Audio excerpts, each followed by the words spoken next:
Hey guys, hi, welcome back once again. My name is Vaishali, and having pursued my master's in business administration and clinical psychology, and having learned quite a few things from human interactions through human interactions, I today once again wish to talk about loneliness and aloneness. And in Hindi language, if I can put it, I would say that I wish to talk about Akela hona or Akelapan महसूस करना, and the factors that contribute towards loneliness, the largest, the biggest, and the fastest growing epidemic of our times, and our conditioning that many a times does not allow us to discern between being alone and loneliness, between Akelapan and Akela hona, causes as much misunderstanding, as much suffering, and as much misalignment with the self and others. So before going into the topic of loneliness and aloneness,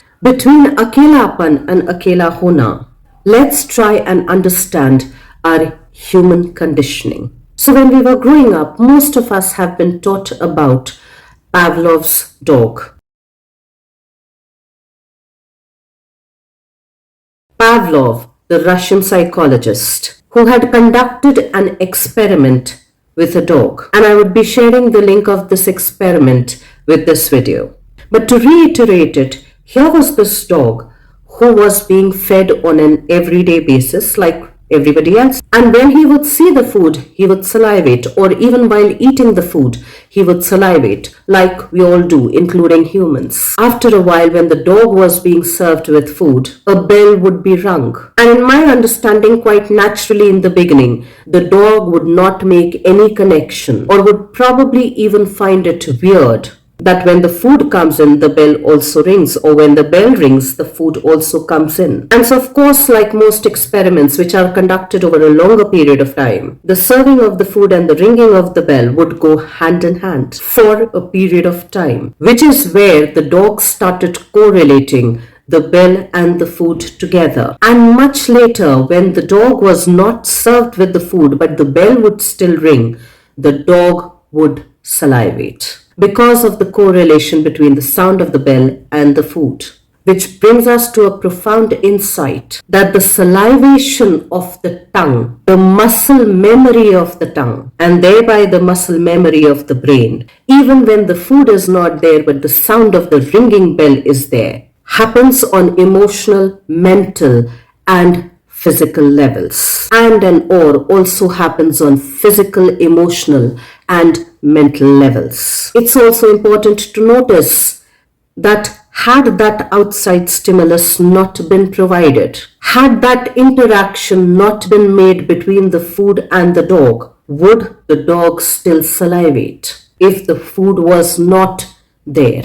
If the connection between the ringing of the bell and the food was not made, if that outside stimulus had not been provided, if that condition had not been brought into the picture, played into the picture, into the situation, would the dog still salivate the way it would while imagining and thinking about food, or even while eating food? And since that condition had been made wherein there was an interaction between the outside stimulus, which is the food and the bell, and the dog, it responded and then reacted in a different way. Its muscle, the tongue and the brain, and thereby it itself, the dog itself, reacted and responded to the sound of the bell even when the food was not there. Which kind of tells us that over a period of time, how our subconscious gets formed, wherein it becomes an automatic reaction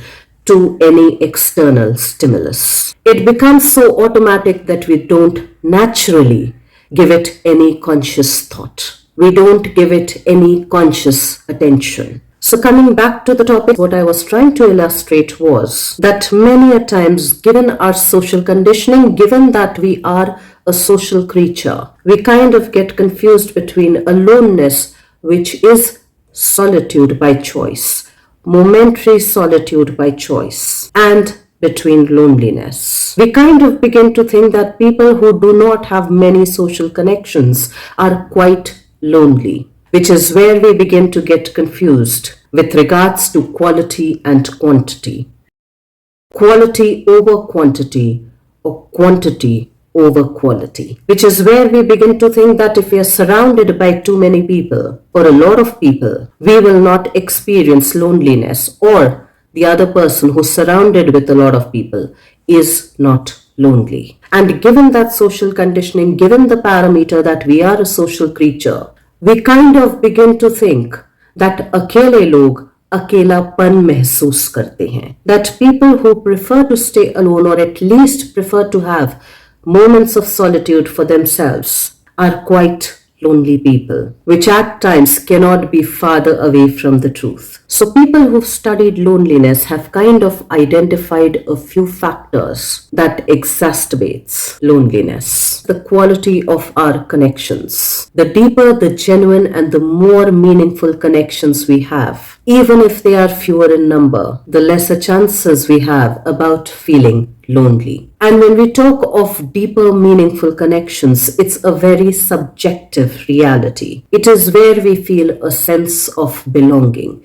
which is different from fitting in, which is different from conformity. It is also here that people mutually trust each other. It is also in these meaningful, deeper connections that people are willing to be vulnerable and open their hearts and their minds, for they feel safe in such connections, in such interactions, in such places and spaces, in such relationships. It is here where they trust themselves enough, where they can come in and sit in without inhibitions, which in a way also tells us that it's not just the quality of connection that one has with others, but the quality of connection that one has to their own self, that one has with their inner self. So if we can understand loneliness through another example, which was beautifully depicted in the movie Dil Dhadakne Do, wherein the main couples in the movie, Priyanka Chopra and Rahul Bose, and Shefali Shah and Anil Kapoor, despite being married for a pretty long time, experience a sense of loneliness. Experience that the other person is not a part of their team. Experience that there is no deeper meaning and fulfillment and joy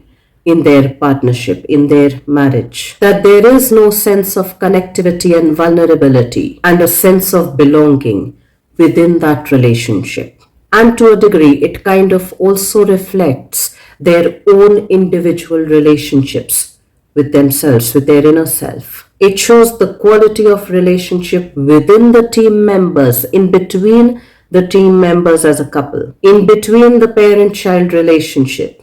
And it also shows a kind of disconnect that they have with themselves on the inner level. So when one is experiencing loneliness, they are also experiencing a lot of distress in life. They are also experiencing distress within the relationship that they have with themselves and with others. And quite naturally, if it's chronic distress that has built up over time, undue stress, unrequired stress that has built up over time, it manifests in the physical reality, in the physical body as dis-ease. So just like the dog in the Pavlov's experiment, wherein an external stimulus, which was compounded with another external stimulus, had created a neuromuscular automatic response of salivation on the physical reality. The similar mechanics come into play when we talk of our human and societal conditioning, when we talk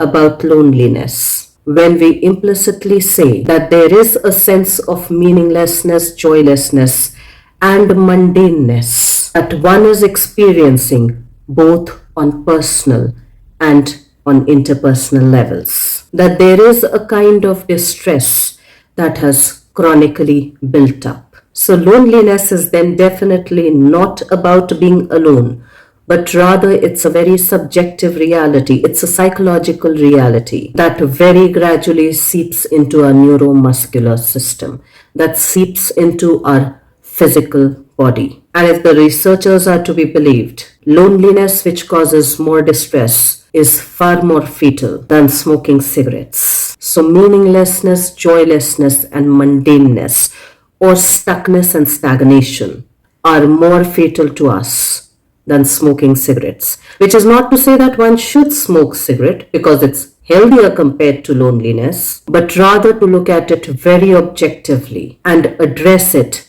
before it truly becomes fatal, both on personal and interpersonal levels. And as I'd heard a few prominent speakers talk on loneliness, two of them that come to my mind, Sadhguru and Dr. Rangan Chatterjee, had also expressed another interesting point of view, had also given their take wherein they had said that one needs to engage in some kind of solitude for little bits of time to self-reflect, to self-evaluate, into knowing one's own inner self, into knowing what works for them and what doesn't, into developing that quality of connection with themselves through meditation, through self-reflection, through journaling, wherein they are able to choose with more self-awareness as to what nourishes and nurtures them, as to what and who supports them, as to what and who they surround themselves with, as to what holds value to them